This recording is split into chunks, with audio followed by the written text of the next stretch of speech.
Good afternoon and happy Saturday once again, boys and girls. Back at you with another Winged Eagle podcast, and I am here 1 hour early.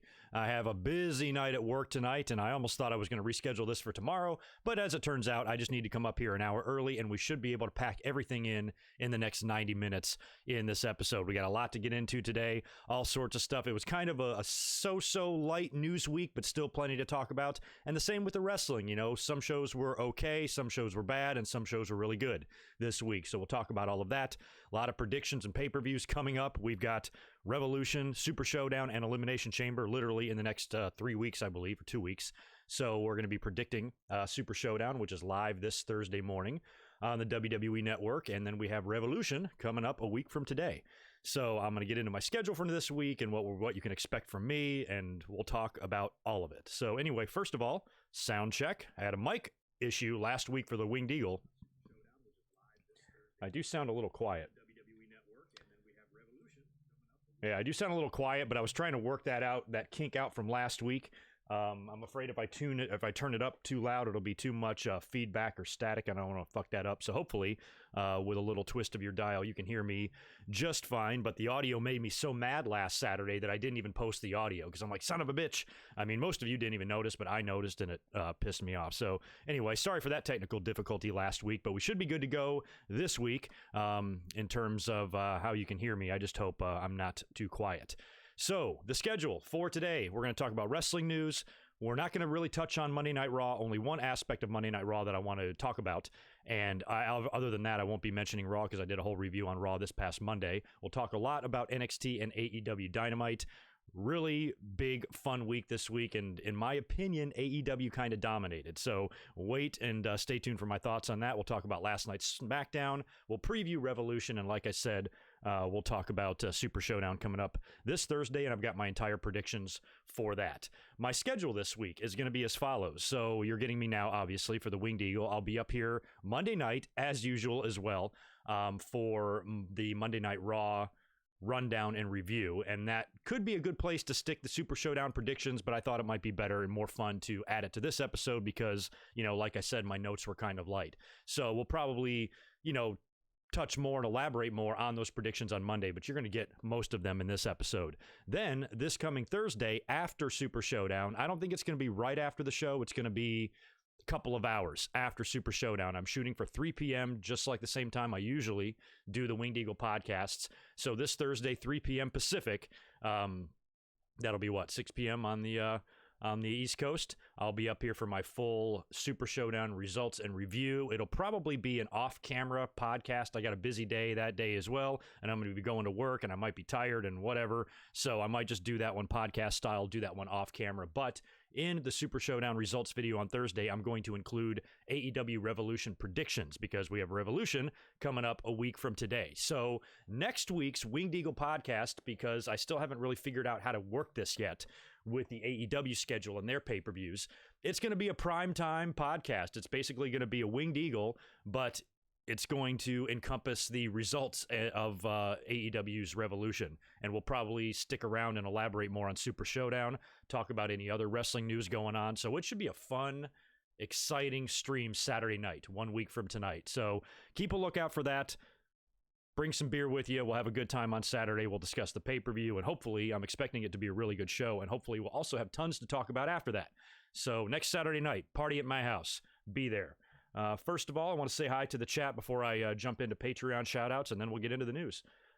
Good to see how Wheezy got some mods in here. Big Mike's Wrestling Recap Show. Thanks for the $2.99, my man. Appreciate it. No comment there, but if you had a question, I'd ask you, or I'd answer it. Excuse me. Crash, you're going to miss Super Showdown. You'll be at work. Yeah, it's kind of a weird time. I mean, for me, it airs at 9 a.m., which is not my favorite time to wake up. Because I work very late at night and I'm always up late and shit. So I'll make it work though. I'll get up, I'll watch it, I'll casually watch it, jot down some notes, and then once I get my bearings straight and put some food in me and open up my fucking eyes, I'll come up here and we'll do a review of the show on Thursday afternoon. That's the plan. And I got a lot to say about that too, because the card is pretty much set now after what we saw last night. You know, the last couple of matches were announced, and I think we're good to go there. But I think we got a lot in the last one, and I think this one might be back to that glorified house show potential. You know what I mean? We'll talk about it. One thing that ain't happening, Goldberg's not winning that title, so do not worry. I want to shout out my friends, Patreon supporters. As always, you guys keep the ball rolling here. Not a ton of you, but a couple of dozen of you, and I always appreciate your support and your patronage. Barry MK400. As always, go check out his YouTube channel. Blake Moran, Claudio Clavadetster, Domanion, Elwell Sr., Daniel Rodriguez, Devlin Husband. He'll probably stop by here in the chat as well. Met him on the cruise. Really cool dude. Thanks again, brother. Jordan Carg, John Riffle, John Redifer, Josiah Blevins, Keith Salyers, Michael Cuomo, Nathan Walker, Mr. Steve, Reese Jones, Ryan Y, the Double Z TV, and Steve. Just Steve. That's it. We got a couple of Steves in there. Mr. Steve and a regular Steve. All we need is Steve-O. Let's get him donating to this channel. So anyway, thank you guys as always. I appreciate it. Couldn't do it without you. All right, what are we getting into first? Let's talk wrestling news because there's some alarming things in my notes here and some interesting things in my notes. And we got to start with the latest rumors in the WWE landscape as far as the distribution of their content is really looking like it's headed for a big change. And we heard rumblings of that in the earnings call last month, where Vince McMahon basically said, the WWE is open for business and they have been shopping out and looking for options to redistribute their content to another provider for a hefty price tag. Essentially just rendering the WWE Network dead after only 6 years. And I've loved the WWE Network. Now, I don't think the WWE Network's going to go away, but if they start making their content available somewhere else, what's really going to be left of the WWE Network? It's going to be stripped down, and it might just be network specials and stuff, which I really hope they don't stop doing those. I really enjoy all of the 24 and the 365s, and most recently we've got the Ruthless Aggression series on the network. All that stuff is great to watch, and I really don't want to see anything happen to that, or I don't want to see that become less of a priority kind of thing. So I don't like where any of this is headed, and the latest rumors are that WWE is now talking to ESPN. Most likely this has to do with pay-per-view. Now, I don't know when it comes to chopping up their content if they're just selling off the pay-per-view rights, but they're going to keep rights to everything else, if there's going to be certain specials. It's looking like it's going to get super convoluted here pretty soon. As far as the talks with ESPN go, I'm assuming that it's for pay-per-view. Now, if that's the case, I can see why Michelle Wilson and George Barrios left, because they, I think, must have been against this plan to move in this direction and really pivot, because they spent a lot of money, just marketing the WWE Network and hammering it down our throats for $9.99, this incredible value. You get all of the pay-per-views for free. They have not shut the fuck up about it for 6 years. And all of a sudden, you're going to take all of those years of, hey, free pay-per-views, free pay-per-views, free pay-per-views. Oh, by the way, now they're $50. Now they're $60 when you buy, when you do it on ESPN app. I don't have the ESPN Plus or any of that shit. So apparently if you subscribe to the ESPN Plus network, it's like $5 on its own, and then you can order pay-per-views from there. They're the ones that do the UFC pay-per-views, I believe. So, we got 6 years of free pay-per-views, and it looks like we could be headed back in the other direction, which honestly is smart, because that's kind of what WWE should do. I'm not sure if they should have ever really given this shit away for $9.99 anyway, or maybe $9.99 was a little too cheap of a price. They should have gone $15 or something. I don't know.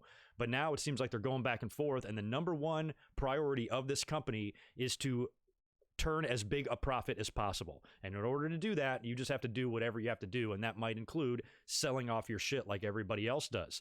And as groundbreaking and innovative as the WWE Network concept was, it's almost like it's not realistic now when you look at how much money can be made outside of your own umbrella. So at least WWE is ensuring themselves always going to be able to be available. They don't have to rely on TV networks or TV deals, because they've got all these this big money deals with all these networks, but they still have the WWE Network to fall back on. They have dug their claws in so deep that nobody's ever going to take them down. And it's going to be interesting, the backlash from the fans, if something like this goes through. If they sign some sort of a deal with ESPN and all of these pay-per-views, you think for 1 second that someone like me is going to pay $60 for Elimination fucking Chamber? The Elimination Chamber spaceship, or whatever the hell I used to call it, that giant toy that these wrestlers compete inside of that's nothing like it was when it started in 2002. I've never been a fan of the match itself at all. But at least back in the day, it was okay. Now they're just shit. And you think I'm going to fork out $60? Guess what? I got a YouTube channel where I review pay-per-views. I guess I'm going to have to. But I'm going to find my alternative ways. I remember before the WWE Network, I was using Big Events TV. It was just a website, and you'd have to pay. You'd pay $8 for it, but you could stream the pay-per-view, and it would be super smooth, no buffering issues, because you guys know if you've tried to find like an illegal stream somewhere online, it sucks. It's all full of pop-ups, it's choppy or whatever. I'd rather just pay the money and watch it, but I don't want to do such a drastic turn where I'm literally paying nothing. Now I'm paying $60. So I'm going to pick and choose. I'm going to have to buy the WrestleManias and the Royal Rumbles and shit like that, but some of these other pay-per-views, I might cheat. So I don't know, and that's probably what a lot of fans are going to do, and I think a lot of fans are going to either find other ways to watch the pay-per-views or, just resist it. A lot of fans are going to be upset about this because, they don't appreciate, being used to one thing and then having such a dramatic swing the other way. So that's why I'm wondering if WWE is going to maybe tread lightly here how they do this, or if it's going to be a gradual thing, or if maybe they just make the 5 major pay-per-views the pay-per-views and you get all the other ones on the network, for them just to automatically say, oh, guess what, WrestleMania in 2 months, that'll be $89.99, please. What the fuck? So I'm nervous for what the future holds, but it looks like things are on the verge of changing, not only with WWE's content and where we can find that as fans. Now, luckily, in today's day of, modern internet and technology and everything, it's not going to be that hard to find this stuff. I feel like I'm already kind of illiterate to that stuff as well because I don't do a lot of streaming and a lot of other TV watching. I mean, I don't even have Netflix. I canceled that like a year ago because I just wasn't using it. I was like, well, I can always pick it back up. It's $8 a month. Who cares? But like Hulu, I don't have Hulu. I don't have any of these other things that most people have. So if WWE moves their content somewhere, I'm going to have to find that and learn that shit. And I just prefer the network. It's much easier. So I think the fans are going to be pissed. I've already seen, a lot of fans threatening, WWE, I'm done with you. I'm just going to watch NWA Power from now on. I think fans definitely have a case and a gripe to be pissed. And I definitely believe that WWE is going to have some drop off there. And they're going to be fans that just flat out refuse to pay that money. But all in all, I don't think nobody's going to really stop watching. Maybe less people will watch the pay-per-views. I don't know. Yeah, I got to look at the numbers because I don't really study these numbers, but I would assume that UFC would crush WWE in pay-per-view numbers most of the time. So now if WWE is going back to that format to pay for pay-per-views, pay-per-view, which is what the name is. Remember when they started calling them special events on the network? That didn't last. So they've always called them pay-per-views. I think they're going to lose a lot more than they would have had they not, switched over to the WWE network initially. So, I just don't know what kind of deal they're going to have here and, what it's going to mean for the fans. All I know is it's likely not going to be good, and that kind of sucks. So, anywho, what do y'all think about that? Catherine Rosario, where have you been? You're a streaming junkie. You can help us out. Thank you. So, Catherine, you're here. If WWE switches their content to somewhere else, we need you. Help us figure this out, especially me. HBO, Showtime, Amazon TV, fucking awesome. I guess I don't know if I have Amazon TV. I buy movies on Amazon all the time. But as far as I have one streaming app that I can watch regular TV on and DVR and shit like that. But other than that, I'm all internet. I'm all the interwebs. Yeah, WWE needs its money. Yeah, NWA Power is a fun watch. I'm not telling people not to watch that, of course. NWA Power is awesome, but I saw a lot of people, like, the initial response from fans is not good, which you wouldn't expect it to be. Wrestling fans aren't exactly the most emotionally stable group of people in the world. So when they're mad, they usually lash out very angrily and, very stupidly most of the time. So in this case, I'm on their side. Lash out all you want. This is horrible. I don't want to see this happen at all. So the more fans, get pissed and, bitch and moan about it, maybe WWE will take notice, and enough notice to say, okay, we still need to make some changes and things aren't going to be the same anymore, but maybe taking this drastic of a step is really going to cost us some money and audience and stuff. But, if they take a loss in some, fan viewership or pay-per-view buys, but they make up for it in the amount of money that ESPN's willing to pay them. Like I said, the bottom line is just turning that profit. So if disappointing the fan, if there's a way to actually disappoint the fans and make money off doing that, WWE will do it. That is their number one goal. When you're a publicly traded company like that, that's all that matters. They don't give a fuck about the fans.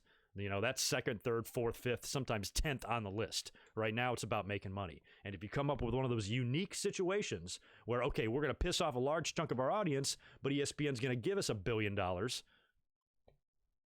we'll take our money, please.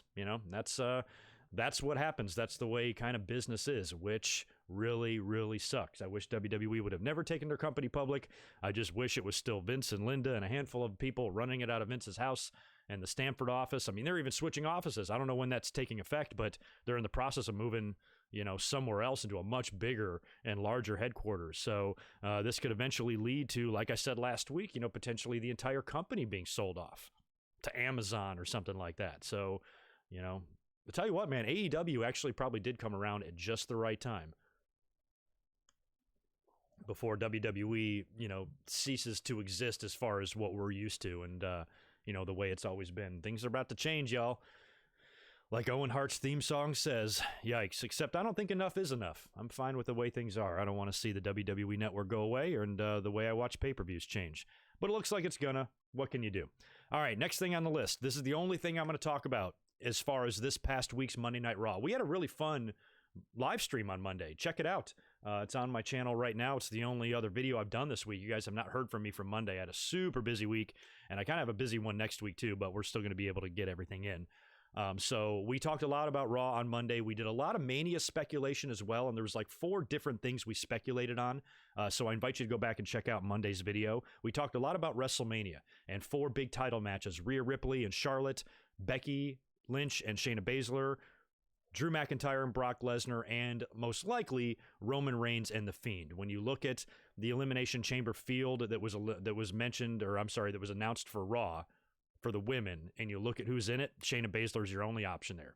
Asuka just got 2 shots. It's not going to be her. She's the only other legit contender in that match. Everyone else is like Liv Morgan, Sarah Logan, Ruby Riott, who's awesome, but I don't know if she's really going to be the one to get the title shot against Becky Lynch, especially since she's already started this thing with Shayna Baszler. So we talked about all of the different possibilities there and the different ways they could go. And I have been saying all along, for all the fans that are freaking out thinking Roman Reigns is going to be facing The Fiend, and I agree, he probably will. I am 100% not sold on him winning the title at WrestleMania. I think The Fiend could actually beat him, and Roman Reigns wins it down the line. I think WrestleMania needs to belong to Drew.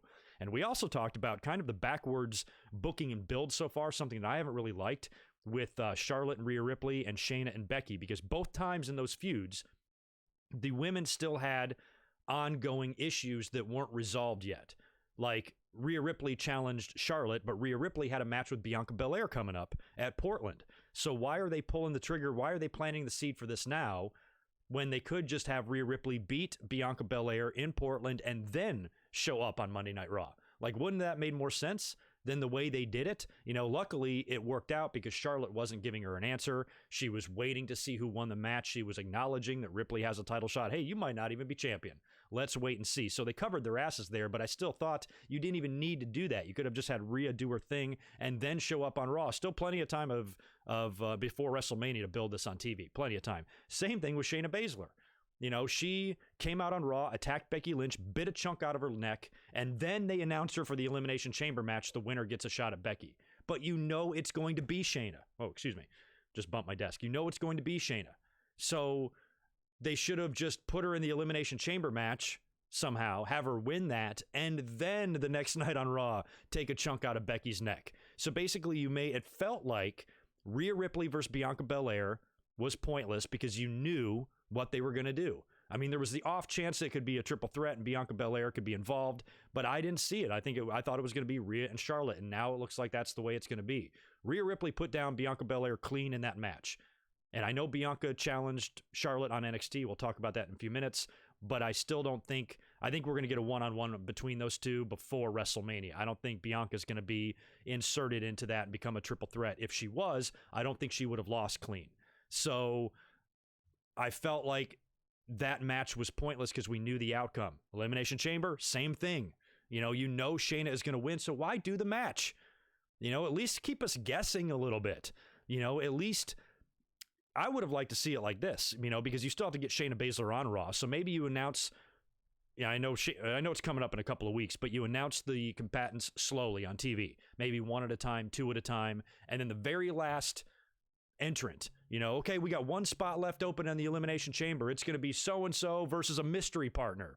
The winner of that will be the final entrant in the Elimination Chamber, and the mystery opponent, and the mystery opponent is Shayna Baszler. She comes out, beats up whoever it is, and becomes the final entrant into the Elimination Chamber, then wins it, then shows up and decides to eat Becky Lynch. I just feel like that would have been the better way to do it. Instead of they're doing it backwards, they're like inverting it, and it fucking annoyed me. So we talked a lot about that on Monday.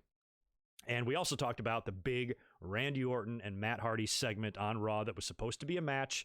And a lot of fans were bitching, well, why is it going to be a match? He had a concerto last week. How is he cleared to wrestle? Well, they heard the fans, I believe, and they kind of switched gears. Matt Hardy came out uncleared in street clothes and a neck brace and got annihilated by Randy Orton, got the concerto on the steps, and just left him laying lifeless and wheeled off by the medical team.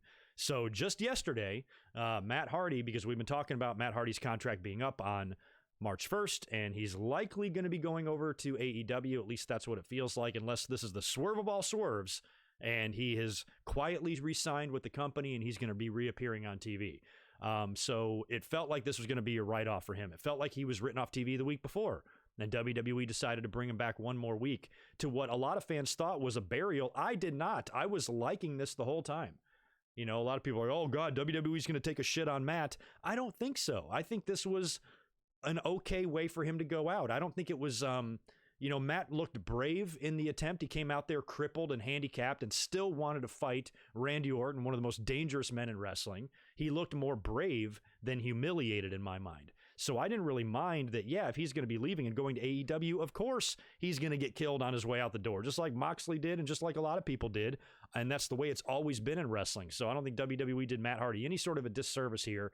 And when you look at what Matt Hardy's been doing on YouTube in the past few weeks, in a way, this is going to be a really unique situation where a storyline from one company can cross over into another, because Randy Orton's the one that could have put the final nail in the coffin of this version of Matt Hardy and helped resurrect, the crazy Matt Hardy. And that's pretty much exactly what he's been teasing. And yesterday, he released a brand new video on his YouTube channel, The Unkillable Matt Hardy, thanking Randy Orton, thanking the Killer of Legends for rendering him to this chair of wheels and all this shit. Basically thanked Randy Orton for assassinating the Hardy Boys version of Matt Hardy. And now the transformation is complete, and there was some kind of smash cuts there, some, kind of some music, a funny voice, and then the yes, and he's back, and he's woken or broken again. And he says the transformation is complete. It's been a long time coming. We've seen several YouTube videos and the Lake of Reincarnation, and he did all this crazy shit, kind of teasing that he's got life outside of the WWE and he's making plans. And that's how smart Matt is. He's smart enough to, constantly reinvent himself and make sure he's relevant even upon leaving one company. A lot of guys, stay silent for a little while before they reappear. He's almost jumped the gun here. John Moxley did the same thing. Right after his last night in the company, he released that video breaking out of the asylum, and you're like, holy shit, he really is gone. I thought he'd be back by WrestleMania time. So my phone was buzzing down there. So Matt Hardy doing all this, I think, is really smart, for him. He knows business, and he knows how to keep himself, in the public eye and keep himself relevant. And if he does turn up to be in AEW, a lot of people are pegging him to be the exalted one. He's been liking some AEW shit, and what's the guy's name? What's the Dark Order dude's name? Evil Uno has been liking a lot of Matt Hardy's posts on social media, so they're doing a lot of teasing here. And if his contract is in fact up on March 1st, that's in just a little bit over a week. So that's 1 week from today, right? No, 1 week from tomorrow. So he could show up as early as a week from this Wednesday on Dynamite if he wanted to, or they can really drag it out, or he can have some more fun on YouTube, or he swerved the shit out of all of us, and he shows up in a couple of weeks on Raw as Broken Matt again, and we start that whole thing over, which honestly probably wouldn't even amount to much. He'd probably have a better time in AEW. I think he'd, be more featured over there. He'd be a really big part of the show if he did turn out to be the Exalted One. But I almost think like it's almost so obvious now. AEW just needs to own it and not try to pretend it's going to be somebody else and not try to speculate on, oh my God, who could it be? They should acknowledge that the fans know. That's what should set AEW apart. I think Jim Ross and Tony Schiavone should even say something, we've heard the rumblings on social media. A lot of fans think they know who this is. A certain man from North Carolina, and at least acknowledge it. Or it can be a complete other swerve and Matt Hardy can come in and have nothing to do with the Dark Order at all. We saw Raven sitting in the crowd last Wednesday. A lot of people thought he was going to be the Exalted One. Now, 20 years ago, I think Raven would make an excellent Exalted One. Not so much now. So, I suppose he could do... what was it, King Curtis, or who's a guy in the Dungeon of Doom? He could do like a gimmick like that. He doesn't necessarily need to be physical or anything like that, but Raven is just, just so damn old now. But he can still cut a promo, and he's still a smart guy. So if they got him involved, it would have to be in a role like that. But I certainly don't think he's the Exalted One. I think that's a little bit crazy. Matt Hardy would make a lot more sense. Matt Hardy would be a lot more fun. But then, you got to remember the Dark Order is kind of like this heelish group. Matt Hardy... He's borderlines on, crazy, but he's also extremely entertaining. And the Dark Order would almost have to take on that funny persona, which I don't think they really have right now. They seem a little bit more serious, a little bit more like of a real threat, not somebody that scares you or anything like that. Matt Hardy is just a goofy motherfucker. So I don't know if he really necessarily fits as the Exalted One or not. Does Matt Hardy, does he really have that? Does the Woken character really have that much darkness in his life as the Dark Order does? I don't know. So anyway, best of luck to Matt Hardy. I loved the video of him in the chair of wheels and the hair and, thanking Randy Orton for what he did to him. And I like that can kind of cross over into his AEW run now. And you can have two companies, kind of kayfabing it. Yeah, Randy Orton, look what he did to Matt Hardy. Like when Jeff Hardy comes back. I'm like, boy, I don't know if any of you seen what happened to his brother after what Randy Orton did to him. So they could have some fun with it. Hope they do. Let me peek over here to the chat. Now, if he came back as Johnny Polo, Neil, I might be into that. You bring Raven back as Johnny Polo, you put him in the middle, or as the figurehead of the Dark Order, the Polo Order. I'd be into that. I always liked Johnny Polo. He was fucking hysterical. A really funny sense of humor. To this day, it's a Coliseum video I have on Bret Hart, and it was done in the studio where they used to like host primetime wrestling and stuff, and the two hosts for it was Johnny Polo and Gorilla Monsoon, and they talked about all of Bret's matches. So like they'd show a match or an interview, and then in between that they'd cut to the two of them where they'd talk, and Johnny Polo was just hysterical in that. Just really funny, dry sense of humor. I always liked him, thought he was a funny guy. So yeah, if he was the head of the Dark Order, I'd be into that. Sure, Johnny Polo, why not? Some sad news. Speaking of Monday Night Raw, some sad news regarding Samoa Joe. Freak accident. Apparently he was filming some commercial for WWE and fell and hit his head on a table spot that he was doing. And he had just suffered a concussion back on January 27th and was off TV for a couple of weeks before resurfacing recently on Raw. So this could be a big setback. There's no word on if his injury during the commercial filming was a concussion. I hope it was not, because that is not good at all. It might have just been he bumped his head real good and coming right off a concussion. That's not good either, but, hopefully he didn't get a second one here in a short amount of time. And I'm sure someone like Joe has had plenty of these in his past before. So this could potentially be a big setback, which sucks. Luckily, at least storyline on TV, I am not really into the Samoa Joe, Owens, Viking Raiders, and Messiah. Jesus, my cat. And Messiah program on TV. Don't really care about it that much. So I don't really miss him in that regard. I just worry for Joe personally. I just hope that he's going to be all right. He can get back in action, because it seems like injuries have really set him back a lot since he's been in WWE. And I think that's because they signed him too late. They should have tried to pick him up 5 years earlier than they did, if at all possible. So hopefully he's still got a little bit of a run left in him. Best of luck to Samoa Joe. Hope to see him back. Let's talk about the Hall of Fame. Big Hall of Fame news. Now we're going to talk about SmackDown here in just a little bit. But the Bella Twins were officially announced for the Hall of Fame last night on SmackDown. So we knew that. They were rumored to be in, and it does make a lot of sense with everything going on with the Total Bellas and the TV show. Now they're both pregnant, and, you know, WWE, for some reason, considers them to be legends. And when we heard about their possible induction, a lot of fans were very resistant to it, and I joked last week that every year we have at least one, where there's just controversy. A couple of years ago, people were freaking out over Jeff Jarrett getting into the Hall of Fame. I'm like, look, I know there might be some bitter feelings, you know, considering how he left a couple of different times in WWE, but if you're judging his career in wrestling, he is a Hall of Famer. I'm sorry. I don't even know why we're fucking pissed about this. So, you know, I understand that every year fans have to be mad. Every year they have to find controversy in things that sometimes aren't even controversial. However, this time, it's for real. Holy shit. The Bella Twins. I'm watching my cat here. He is up to no good. Hey, get out of here. Get out of here. You're gonna disconnect the cord. All right, I've got a rambunctious Tito in the house, and I'm worried that he's going to do something here. Anyway, so every year, like I said, we've got some sort of controversy surrounding one Hall of Fame inductee, but this time, you know, this is so WWE. This is so just fucking them, putting these girls in the Hall of Fame. Now, I don't care. This doesn't bother me to the effect where I'm like, the Hall of Fame's a piece of shit. The Hall of Fame has never been any different.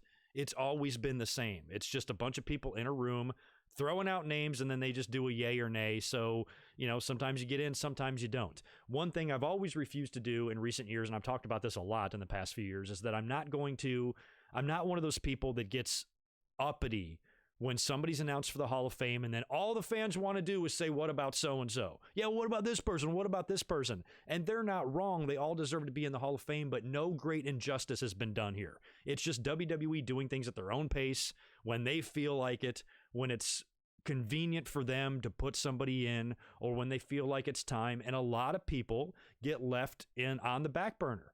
And I've maintained 100% that provided you don't have any sort of really crazy, difficult, unique heat with WWE. You know, the Owen Hart situation is, you know, don't even bring up his name. We know the deal there, you know, Martha and everything there. WWE would induct Owen Hart if they could, when they can, when that day comes. Maybe it will, maybe it won't. But he's kind of, you know, you can't really talk about him in that light.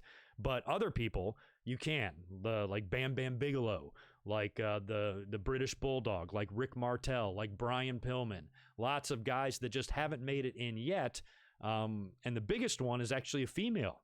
And with 2 females going in this year, I'm wondering where the fuck Miss Elizabeth is. But again, it's not like a travesty. To me, I don't care when they go in. I just want them to be alive, you know, if possible. And a couple times WWE's missed the boat. They should have had Randy Savage go in the Hall of Fame when he was alive. They fucking should have. They should have had Vader go into the Hall of Fame when he was alive. He still hasn't gone in, right? So what the fuck? Or did he go in last year? I don't remember. Point is, he didn't go in alive. And so there's a couple of times where I feel like they've waited too long and they've regretted it. You know, but we've gotten some good ones. We got Hogan, we got Piper, we got Bruno, we got Dusty. You know, a lot of people did get to have the big, nice, fun Hall of Fame speech, but WWE dragged their feet on a few others to where, you know, it cost the fans and that star, you know, their moment to be kind of, you know, immortalized or recognized like that. So the Hall of Fame usually doesn't bother me. Usually I really don't care when people go in as long as they get in. And another name that has now been announced along with or has been rumored. Okay, now I got a ambulance going by. Hopefully that won't be too loud. Another name that's been rumored but not confirmed, like the Bella Twins is one of the names I just mentioned, the British Bulldog, which again is criminally overdue and should have been in the Hall of Fame a long time ago. British Bulldog passed away 18 years ago. I cannot believe it's been that long since he died in 2002. It still seems like yesterday. It still seems like he's still here. You know, it doesn't seem that long ago that the Bulldog passed away, but it's been a full 18 years, which is just absolutely insane. So it took them forever to get him in, but he's in there now. You know, and I don't want to be a cynic either, but some part of me questions the motives there too. I've been wondering where the British Bulldog has been, why he's not in the Hall of Fame yet. And so I'm glad that he's going in, but almost like, why now? It almost makes me wonder if WWE maybe wants to have a little talk with his son. because, with AEW out there right now, where is Harry? Is he doing MLW? Is he doing a little bit of Japan? I'm not really sure where he's working permanently, but he's out there. And I think maybe WWE would want to get him in the company. Maybe say, like, why don't we bring you back in? You can wrestle a little bit. We'll really put you over as Davey Boy's son before AEW can get their hands on him. Do you think that might be part of why the Bulldog is going in this year randomly when he should have gone in any number of years prior? I think Junior might have a big, a big part in that, might play a big role in that. And that maybe they want to have a conversation with him and see if they can maybe get him signed to a deal so they can, because I think Georgia works in MLW too, I think. And they've always had a decent relationship with Diana and stuff. So maybe they want to keep the family close to the WWE. That's my guess there. But if they are going to put the Bulldog in, that probably means Harry has been contacted to likely accept on his dad's behalf.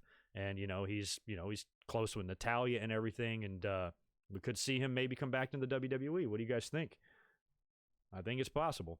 Some other names also announced or rumored, for the Hall of Fame is Jushin Thunder Liger. I think this is great because he just retired at Wrestle Kingdom. I loved watching that entire weekend of shows with his 2 send-off matches and then the really amazing, and like heartfelt ceremony they had for him the next night. Great shit. True international legend, probably the biggest international star wrestling's ever seen. And him going to the WWE Hall of Fame, sure, absolutely. Total legend, deserves it. And another guy is JBL, one of the few WWE wrestlers that blocked me on Twitter, the prick. Anyway, this fucker is going to the Hall of Fame, and as much as I hate his stupid face, his stupid hat, and his stupid hair, and his stupid voice, he deserves it. JBL is a Hall of Famer. One thing that's cool about JBL is that he does not get enough credit for reinventing himself either. Like a Jericho does, like an Undertaker does, because when you look at how he came in as that Justin Hawk Bradshaw, Stan Hansen-y type of character, and all that shit. And just a kind of rough and tough Texan, didn't cut a lot of promos, had Dutch with him, and he never advanced at all. He came in, he was that character, and he never went up or down on the card. He was the same person all the time. He would beat, the Aldo Montoyas, but he would lose to the Undertakers and the Sids, you know what I mean? So he just didn't do anything until, he started getting repackaged with Ron Simmons, as the Acolytes, and then that kind of transitioned into the APA. So he went from the rough and tough Texan, Stan Hansen type of character to like a dark, demonic, satanic character into an ass-kicking, beer-drinking guy that plays cards and smokes cigars. And then when APA broke up, he was... he would do the new Blackjacks again. He was, resurrected the old Blackjacks team and did it very well with Barry Windham prior to being the Acolytes, prior to being APA. And then he was on his own for a while. Looked like he was getting a little singles push around 2002. Briefly reunited the APA a couple of times and then transitioned into the George W. Bush type of character that he was in 2004 that I got all that mega heat. So I don't like JBL at all, but I got to admit, man, the dude reinvented himself a lot and he kept himself relevant and he had lots of different eras in his career. So, and he's a former world champion, he's a former world champion, he's a former intercontinental champion, former tag champion, former US champion. He's won every fucking belt possible. He absolutely is a Hall of Famer and deserves to go in, even though, many fans might not like it very much. But you know what? JBL will probably have a pretty fun speech. He's inducted a couple of people into the Hall of Fame. I think he inducted Ron Simmons. And I also think he inducted the Briscoes. And the Briscoes is one of my favorite ones. I can't remember what year that was. But he might have inducted one of the Briscoes. I don't remember. But JBL had a really fun induction for them one year. So his speech probably will be entertaining. And when you look at the class, it's not that bad of a class. Yeah, the Bellas stick out like a sore thumb in there. Which one of these is not like the other type of shit. Don't get me wrong. But the class itself, if all of those turn out to be confirmed, the class is very strong. NWO, Batista, the British Bulldog, Jushin Thunder Liger. Those names right there alone are strong. And then you bring it up the rear there with JBL and the Bellas. So not a horrible Hall of Fame class at all, even with the Bellas in there. So that's why I'm almost willing to give the Bellas a pass. It's just typical puke-inducing WWE shit. It's what they do. Putting the Bella Twins in does not surprise me at all. And based on the fact that the rest of the Hall of Fame class is pretty strong, I'll let it slide. It's stupid, don't get me wrong, but whatevs. What can you do? Anyway, let me peek over here to the chat here, see if anything's going on. No fights have broke out. Make sure you guys didn't spill anything on my brand new floors I just had done. Yeah, I mean, the thing is, it's just Owen Hart is just pointless to talk about. He just gets exhausting. Chris Benoit is the same thing. What about Chris Benoit? Stop it. If you even have to ask that, you need your head examined. And same thing with Owen Hart. We know the deal there. Owen Hart, I'm not putting in the category of what the fuck is taking WWE so long. That's a whole different set of circumstances there. You can't put Owen in the same category as a Rick Martel or a Bam Bam, because with those guys, you're just wondering what the hell's taking WWE so long. With Owen, there's extenuating circumstances there, and it's not worth talking about. So Owen just can't go in until the time is right, until the situation is right, and WWE's allowed to do it, I suppose. So we'll see what the future holds for the Hall of Fame. But this year's class, not that bad. I also want to mention Vicky Guerrero, because she had mentioned on her Excuse Me podcast this past week that WWE will no longer allow WWE wrestlers to do interviews on her show, because she's been doing some appearances for AEW. She was a guest commentator, I think, on AEW Dark one week. She was on the Jericho Cruise that I was on last month. And I guess because of that, WWE doesn't want any of their stars on her show, and it's just typical petty bullshit from WWE. They have Booker T all over their TV show. He was on the cruise. MVP was on the cruise, and he just got hired as a backstage agent. So why the fuck do they care that Vicky Guerrero is just going out there, and making a little bit of money and being out there? She said the WWE hasn't contacted her in 2 years. And why should she not be allowed to take a booking from somebody? So she might have been blackballed because of that reason, but it's stupid, and it's just typical petty nonsense with WWE. And for some reason, I just feel like WWE never liked her. I feel like WWE resented the fact that they gave her like a sympathy job after Eddie died or something, because they treated her like shit on TV. They constantly made fun of her and called her a pig and a fat whatever the fuck all the time on TV. Constantly took shits on her. It was just a mess. Will you guys excuse me just one quick second? I'll be right back. I am going to take this toy away from my cat. Stop it. Get away from that. There we go. Before he drives me crazy. Thank you, guys. Sorry about that. Sometimes I forget. I've got this whole little routine that I do before I go live. I put the food away. I even stick their litter box outside so they're not fucking with that. But I always forget to put their toys away. And my cat was going nuts with that toy, and it was distracting me. So anyway, WWE, I wish they would stop that petty nonsense sometimes with certain people. It doesn't make any sense. And Vicky Guerrero now can't have anybody on her podcast. And speaking of WWE controlling people's lives, I found it interesting that Rhea Ripley did an interview a couple of days ago where she was asked about tattoos, and she said that she loves tattoos and she'd have her whole entire body covered in tattoos if she could, but WWE will not allow her to get any upper body tattoos. Now, what annoys me so badly about this is that WWE classifies these wrestlers as independent contractors. They shouldn't even really be employees, and yet their lives are controlled. They're told what to say, who to talk to, how to tweet, how to carry themselves, what they should wear, what they should look like, how they should dress, and how they express themselves. Now, me being kind of like an old man now, I don't even have any tattoos. And one thing I do notice about really, really young people, especially, as soon as they hit 18 or their early 20s, they make a lot of impulsive decisions. And sometimes I think people might get tattoos they regret, because you're not the same person you are at age 20 when you are at age 40. And I sometimes wonder if these young kids get so much work done to themselves that they might regret in 25 years. But hey, that's their decision. They have every right in the fucking world to do that. And if Rhea Ripley wants to get tattoos and she wants to get a whole sleeve done, I don't really like it when I hear stories like this, when WWE says no. It's like when Rusev got in trouble for cutting his hair. Are you kidding me? He's a grown-ass man. He should have freedom to do whatever he wants. Even the NBA doesn't give a shit about tattoos. Have you seen the tattoo situation in the NBA? It's out of control. So even those guys can do whatever the fuck they want. So I just think that that's silly. I think that's ridiculous. Now, if they just like the way she looks, I think Ripley looks like a badass. I think she's got a great upper body. It's very impressive.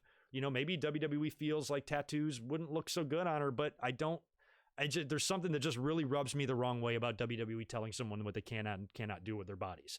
I think I would prefer Ripley without tattoos, to be honest. I think she looks great. But if that's what she wants to do, you can't tell somebody they can't, it just it makes me so fucking mad. I don't like that. I don't like anybody trying to control somebody else at all. Even if I agree with it or not, I just don't like it. So WWE, fuck you. Let people make their own decision and live their goddamn lives. I also have Cain Velasquez on my notes here because he is back training at the Performance Center, had a knee scope done a couple months back, and we should see him back at some point. I'm really, really glad we did not see him at the Royal Rumble. Remember? We were freaking out. I was freaking out. I'm like, oh, shit. We're going to see Cain Velasquez come in the Rumble. He's going to eliminate Brock, and that's either going to set up a Super Showdown match or, worse yet, it's going to set up a WrestleMania match, and we really don't want that. But we didn't see Cain Velasquez, and now we have Brock in a fun match at Super Showdown. I don't want to see him work with Cain Velasquez again. Now he's going to be working with Ricochet. That'll be fun at least to watch. And Velasquez, and he's going to WrestleMania to face Drew McIntyre. So Velasquez being involved in anything there seems unlikely. I don't think Velasquez is going to do a run-in at Super Showdown or WrestleMania. I just keep him training at the Performance Center for now and bring him back down the road, and maybe you do Brock and Cain at SummerSlam or some shit. I'm just really happy he's not around right now because not ready for him. So keep training Cain Velasquez. Take your time. We'll see you this summer, at least hopefully. Tito. Now he's trying to get his toy that I put on a very high shelf. You're not going to reach that. You're becoming the star of the stream. You're kind of taking over the Winged Eagle podcast. He jumped. All right, he's just hanging out on the shelf. He climbed inside one of the shelves on the bookshelf about 4 or 3 shelves up. And he's laying there next to my DVDs. All right, anyway. Cat notwithstanding, we got to move on with this podcast here. Let me go back over to the chat and catch up on any super chats because I know there's at least a couple. Scroll way back. There we go. All right. Big Mike's Recap Wrestling. I got you. How Wheezy. You probably sent that in a while ago, a few minutes ago. Thank you for the $5, dude. Appreciate it. Won't be here for the next 2 Saturdays for Winged Eagle due to my wrestling events in New York. This dude is always somewhere. You're always at conventions, taking pictures with a million fucking wrestlers. Dude, have fun. It's okay. You don't have to apologize to me for not being here 2 Saturdays because you'll be at wrestling events. Well, you might be here next week because next week's podcast is going to be at a completely different time. It's going to be coming up after Revolution. So if you're on YouTube after the AEW pay-per-view, you will be able to see me next Saturday. But then the week after that, I'm back to my regular schedule. So have fun. How Easy. Thanks for stopping by as always. Thanks for the $5. Ryan Music, $2. Thanks again, brother. I am Ryan Y, by the way. Oh, cool. Okay, good to know. Ryan Y. I think I knew that, but thanks for clarifying, man. Thanks for being here. Appreciate it. Who else I missed? Rumor Killer. Yo, Greg, sup? I'm a big fan from Saudi Arabia. All right, nice. Are you going to be going to the show on Thursday? That's really cool. Greetings from Saudi Arabia. Appreciate you stopping by today, and I hope you enjoy Super Showdown. What else did I miss? Anything else? I haven't looked at our audience in here, too. Okay, not a terrible audience. Better than it's been lately, which is just weird. The audience has dropped by like 50 or 60% in the past few months. More algorithm bullshit, I'm assuming. But today is not too horrible. And if you could do me a huge favor and smash that thumbs up for me, I'd appreciate it. I will also post the audio to this episode, unlike I did last week. I just didn't want to because I hated the audio. But it'll be up on my website and all the podcast sites later on tonight when I get home from work. I've got a very long night at work tonight, so it will be up a bit later than normal, probably midnight my time is when you can expect that to be available in audio form. So keep that in mind if you like to listen to it that way, or if you want to go back and listen to it. Either way. Anyway, that wrapped it up for the wrestling news. We got to talk about the Wednesday Night Wars. We got to talk about this now because this was an interesting Wednesday. And I really, really, really want to focus on AEW Dynamite because I got to say I thought it was the far better show. And I've not once, since the Wednesday Night Wars started, I've not once given either show a runaway victory. I've picked NXT a bunch of times. I've picked AEW a bunch of times. AEW, I think, I don't keep track of this stuff, but I think in the last 2 Wednesdays in my podcast, I've said that I've liked them better as the better show that week. But like the 3 or 4 weeks prior to that, it was NXT was on a run. NXT was just impressing me week after week. And in my mind, even though they were losing in the ratings on most of those shows, they still gave me the better show. So I am truly trying to be as unbiased as possible. So anything you hear here, don't freak out. If you're a new person to the channel and you hear me say that AEW is better, don't lose your shit. I'm just casually observing this like I always do. But one thing I can say about both shows every week is they're always solid. And tonight, or this past Wednesday's NXT was an extremely solid show. However, I feel it was one of the weaker Wednesday night shows that I've seen in a while. And that's saying something, because even as good as the show was, I consider it to be on the weaker end of NXT shows. Couple of like enhancement matches in there. It didn't have as much big things happening. It didn't feel like a lot of as big things were happening there as they were on AEW, and they should have been, because they're right off the heels of a pay-per-view. So I actually thought NXT would be the better show. I actually thought they would be the better show last week too when they had their go home, but I actually enjoyed AEW a lot more. So that's what I want to talk about first, because AEW killed it this week. It was one of the better. The last couple of Dynamites I think have been two of the best they've done, and you can see them improving. You can see them growing like before your very eyes, you know, with the talent, learning how to work on live TV, just with the company in general, learning how to produce live TV and doing everything that they're doing. They've had very few hiccups. They've had a few, you know, some audio issues here and there, and, you know, some sloppy ring work here or there, which every company has that. Why don't you go talk to the WWE about sloppy ring work? You'll see plenty of it over there. So all companies have that, but the problems that I expected them to have for like an upstart company, I think they're handling things really well. They've got a great level of production over there. You know, they're on TNT, they're on a major network, and they're not looking like jabronis. They're not looking like amateurs. They're not coming off as a company that's extreme minor league that's just trying to make it. They look like a relatively big deal. Of course, they're not packing out arenas. I laugh so hard at all the people on fucking Twitter that probably would be fine with AEW. It's just the fans annoy them, so they just naturally hate them. But they're all like, oh, making fun of the crowd and stuff on AEW Dynamites. I'm like, what'd you expect?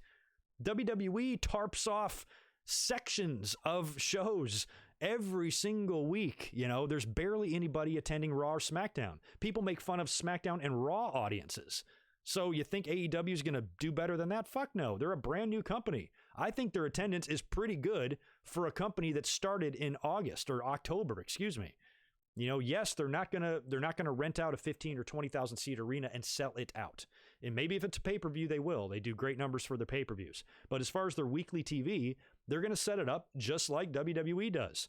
You know, if there's not anybody there, they're going to just just move everybody out of the hard cam side, put everybody on one side of the arena, film everything from that direction so it looks full. SmackDown does the same thing. Why are we shitting on AEW and giving WWE a pass for doing the same shit when they're a company that's been around for 60 years?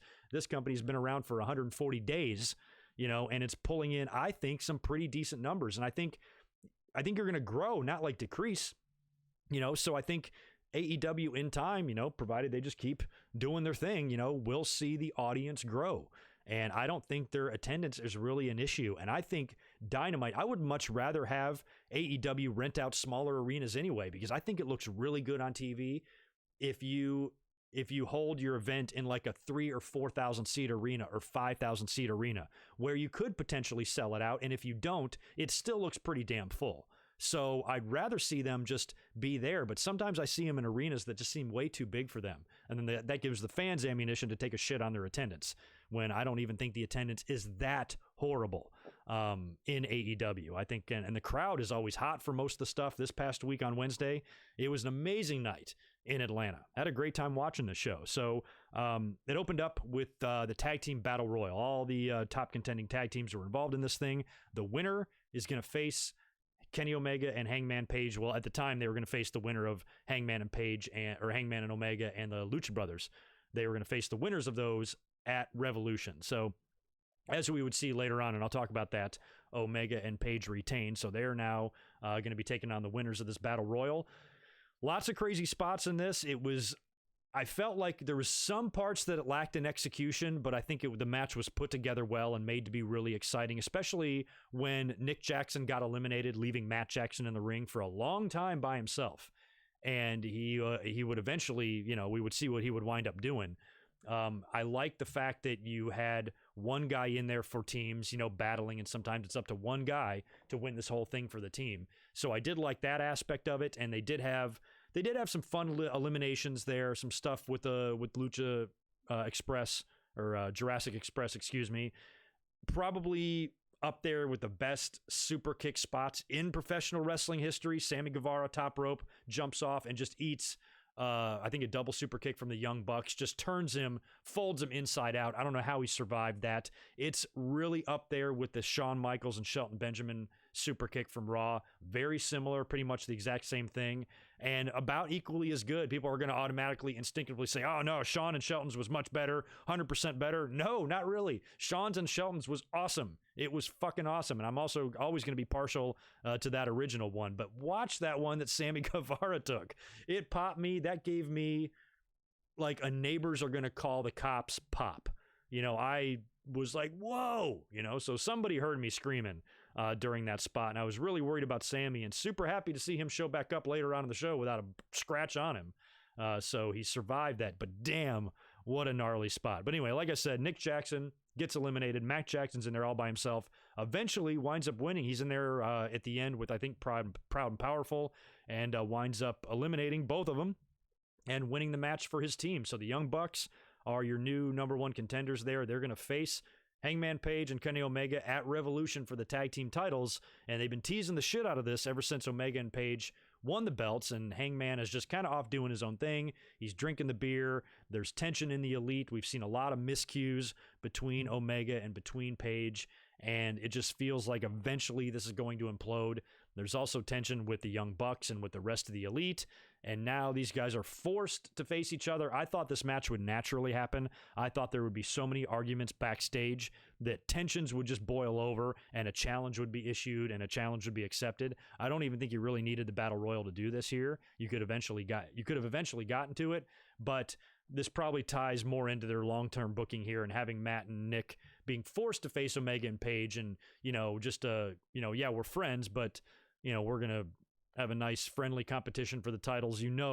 That's going to turn into a lot more, and it will eventually implode into something. And I don't know if they want to just do it now with Omega and Page and get that split over and done with, and then putting the belts on the Bucks, or if you find some way to keep the titles on Omega and Page. Now, Omega's got the big Iron Man match this Wednesday with Pac in the main event, 30-minute Iron Man match. That's going to be amazing. So that feud on Wednesday will be done. So he should be, free and clear to do whatever he wants after that. So they could just do the split at Revolution and have the Bucks take the title and Omega and Page finally implode, and then you're off to a program there. I don't know. But like I said, it felt like right from the start they were teasing that this is eventually going to be a Hangman Page heel turn, but it almost feels now that the fans are kind of getting a little bit into him and his cowboy shit and his drinking, and he's starting to get over a little bit more as a babyface. I think fans are more into him now as a babyface than they were when he faced Chris Jericho for the title. So is turning him heel a really good idea at this point? But hey, like I said, AEW, they've got so much time to long-term book. I'm not going to question them. They're not flying by the seat of their pants like the WWE is. They, I'm sure, are, weighing all their options, which directions they can go, and probably booking this thing as smart as they possibly can. Unlike WWE, who just writes down Raw and SmackDown over lunch, and then Vince McMahon tears it up, and then they rewrite it again 5 minutes before they go live. At least with AEW, they probably have long-term plans in place, the direction that they want to go in. And what I was curious about is if that direction includes a Page heel turn. Do you guys think they might hold back on that if Page gets over, like he's been getting over as a babyface? Or somebody that's entertaining and likable. Fans like cowboys, fans like rednecks who drink beer. It worked for another guy. What's his name? Kind of looked like me, just less handsome. He was a pretty big star in wrestling too. So fans like that stuff, and I think if Page gets more over, they might have to consider changing their plans. And that's one thing that I've also wanted to analyze with AEW, is to see their ability to make changes on the fly if they have to, or go in a different direction if the audience is reacting a certain way. We've seen that once already with the Nightmare Collective. That's done, scrapped, gone. Props to AEW for recognizing something not working. Fans, everybody's been shitting on that whole angle because it sucks, and so they did away with it. I don't care why. A lot of people are speculating as to why it was dropped. Brandy Rhodes has done a couple of interviews saying that it wasn't her idea to do the angle and it was management's decision to drop it, or it was her decision to drop it, or basically, kind of blowing smoke, and fans are like getting on her case for that. A lot of people are very anti-Brandy. She's got that Stephanie McMahon heat, and I agree, Brandy wasn't my favorite. I did not like the Nightmare Collective stuff at all, but this is not something I'm choosing. This is not a battle I'm choosing to fight. I don't give a shit why or who made the decision to drop the Nightmare Collective. I am just glad that it was dropped, period. The fact that the fans were resisting, or the fans were, vocalizing that this angle sucks. They didn't like it. Nobody was into it. It got no reaction from the audience. AEW recognized that and made a change. So if they can continue to do that anytime things like this comes up, that'll be a big test there. That'll be a big test to see how all of these people, who have their hands in the booking and the direction creatively in the company, the backstage agents and Cody Rhodes and Bucks and Brandy and Tony Khan and everybody, there doesn't seem to be one definitive guy in charge other than Tony Khan probably, but there's a lot of people with a lot more wrestling knowledge than him. So how all of that comes together behind the scenes and making sure there's no turmoil, conflicts and shit like that, if everybody can just stay happy, happy, happy, then I think AEW's got a real shot here of at least providing the fans with better storytelling, better continuity, and just better overall long-term planning, something that WWE sucks at. NXT's a little better, and NXT does a much better job than Raw and SmackDown do, but still, it's not really there in WWE. So I'm interested, or in WWE. So I'm really interested in AEW, where all this stuff leads with Omega, Page, the Bucks, and how long it takes them to eventually, pull the trigger on title changes and shit like that. I also want to talk about the women. The next matchup on the show was Chris Statlander taking on Shanna. Is it Shayna or Shanna? Now, Statlander defeated her, and when I was watching Dynamite, I'm going to have to go back and take a look at this match because I thought this match was stupid. Maybe I wasn't paying close enough attention. I was a little bit distracted. I saw Statlander doing the funny cartwheel thing, and I'm like, what the fuck am I watching here? The women's division continues just to be a really big weak spot for AEW. And I think it's getting better. I think they took steps right away with Nyla Rose winning the title in her promo that we would see right after this.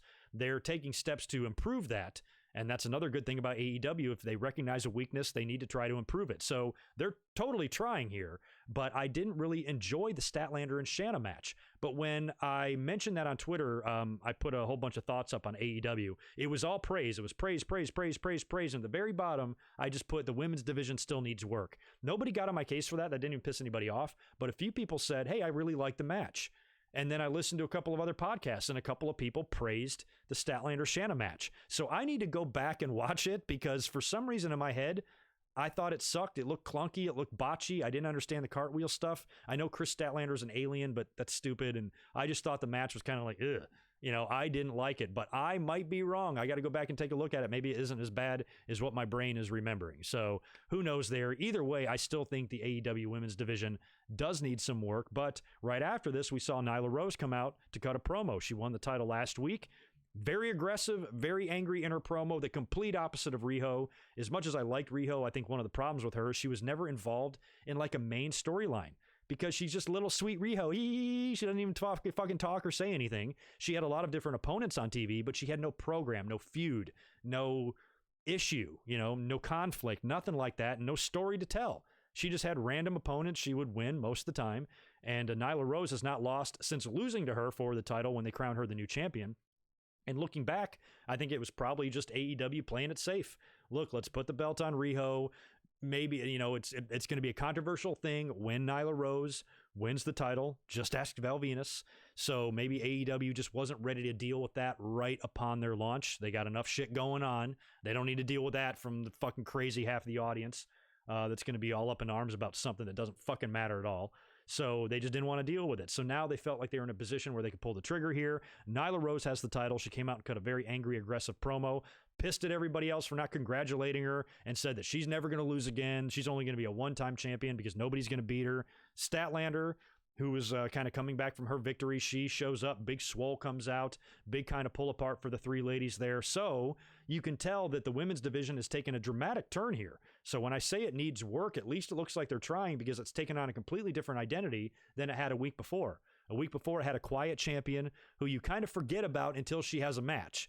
and I'm not shitting on Riho. She's great and everything. It's just, she didn't feel like the one that can really like carry that division because she just wasn't featured that prominently. That does not seem like it's going to be the case anymore. Nyla Rose is going to be, loud, and she's going to be in your face, and she's going to be doing a lot. And she's going to have a lot of different opponents, and they kind of made that case there. All these new challengers, Statlander and Big Swole, and probably Britt Baker at some point. Although Britt Baker's been doing her commentary stuff. She was on commentary for the Statlander and Shayna match, giving Tony Schiavone shit, bringing him out a Starbucks cup with his name misspelled on it, and still doing good. This appearance for Baker, her heel work on Wednesday wasn't as good as I think it was the week before, but I still am kind of liking what she's doing a lot more than I did before. So I think that AEW is trying here. That's a good sign, and hopefully they will continue to grow that women's division. When you criticize the women's division like I have and say, oh, it needs work, I'm also understanding that it can't just be great next Wednesday.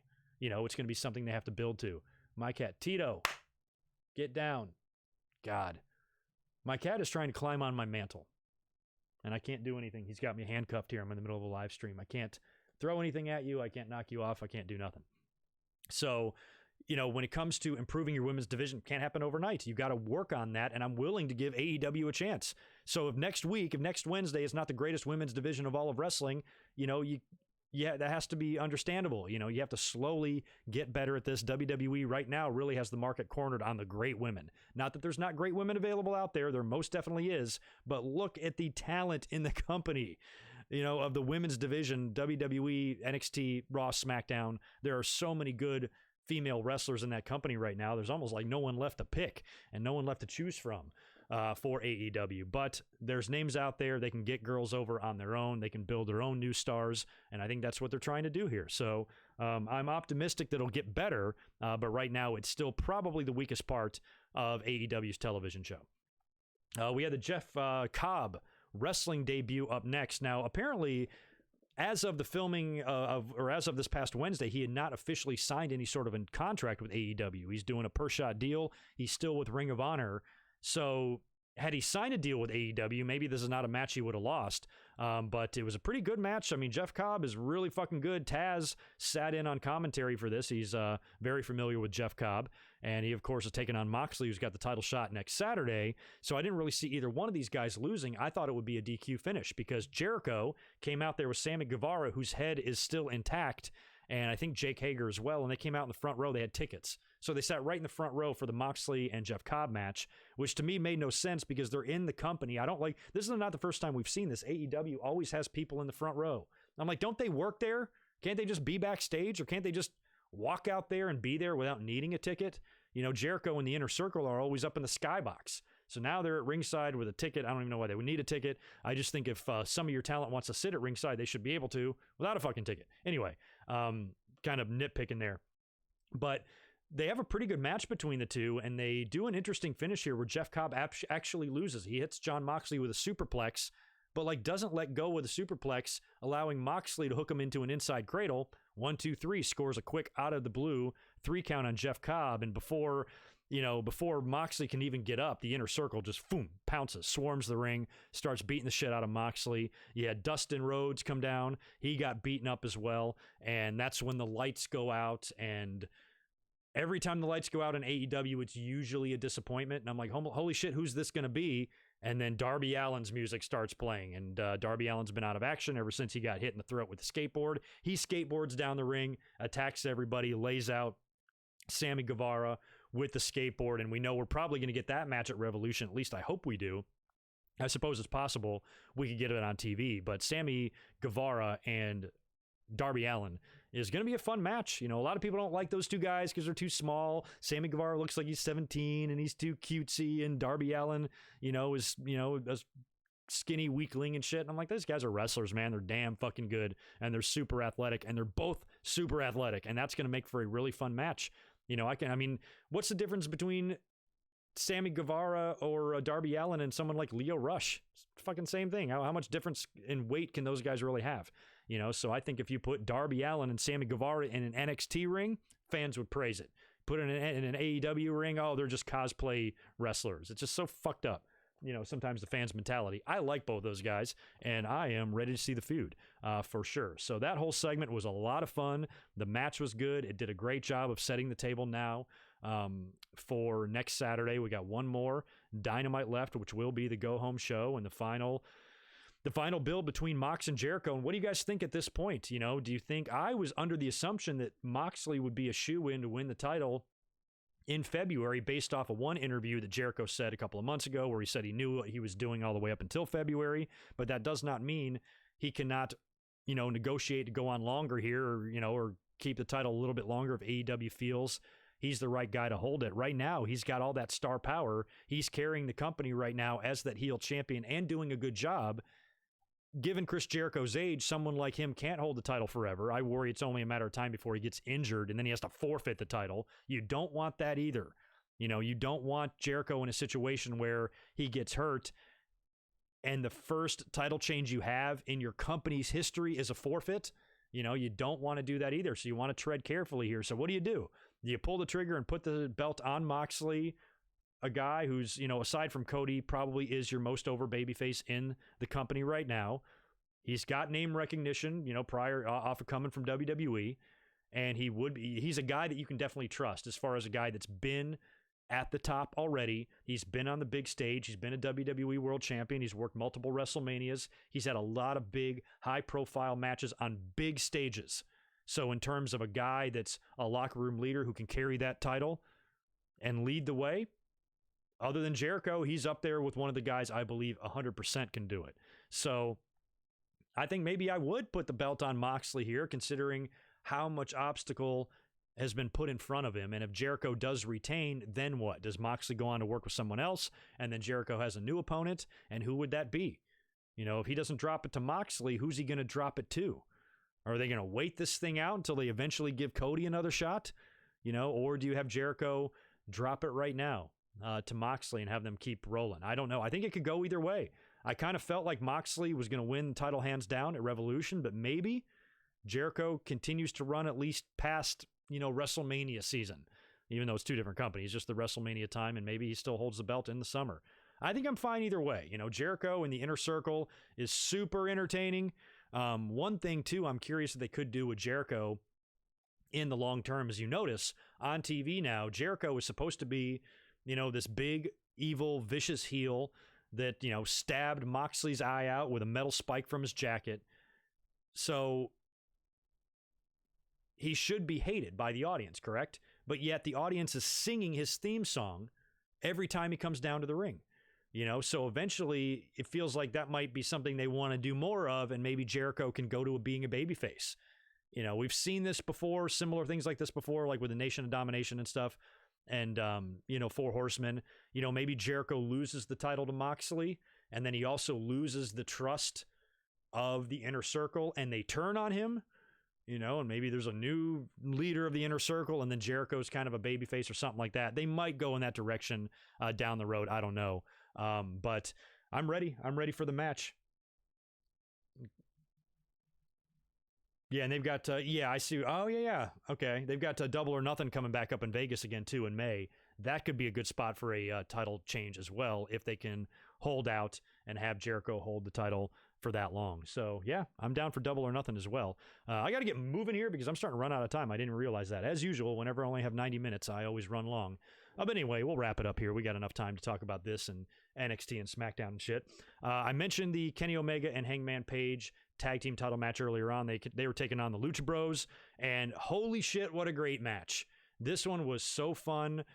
Something about Rey Fenix really blows my mind sometimes. He is so fucking impressive. He does things, I swear every time Rey Fenix has a match, he does something that I've never seen. So I had a really good time watching this entire tag match. They've been doing the thing on TV with Hangman and Omega where sometimes there's a miscue, sometimes there's not.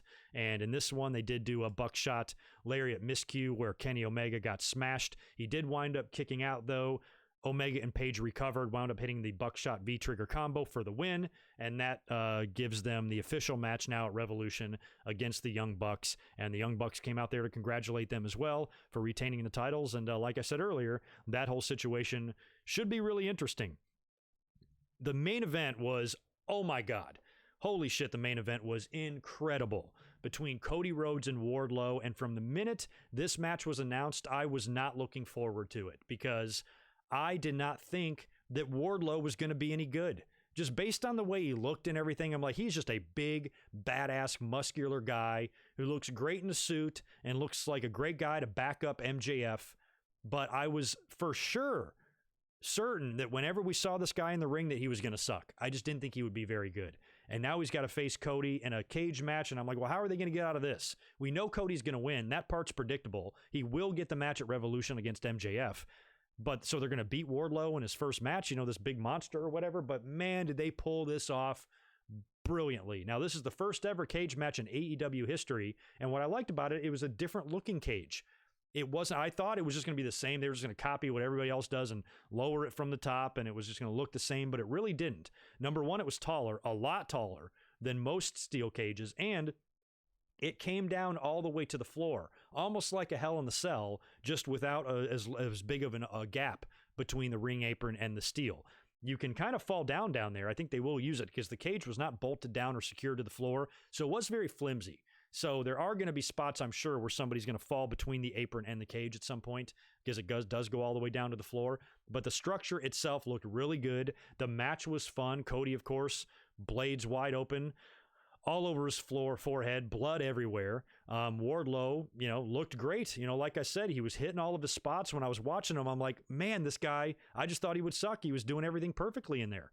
And really fun spot on the outside, too, because the only way to win the cage matches in AEW, according to Justin Roberts, is by pinfall or submission. So escaping the cage means nothing, which makes sense because that thing is so damn big and so damn tall. Not everybody's going to be climbing up over that thing. So I'm kind of glad that they have definitive rules for the cage match. WWE has changed it up a lot over the years.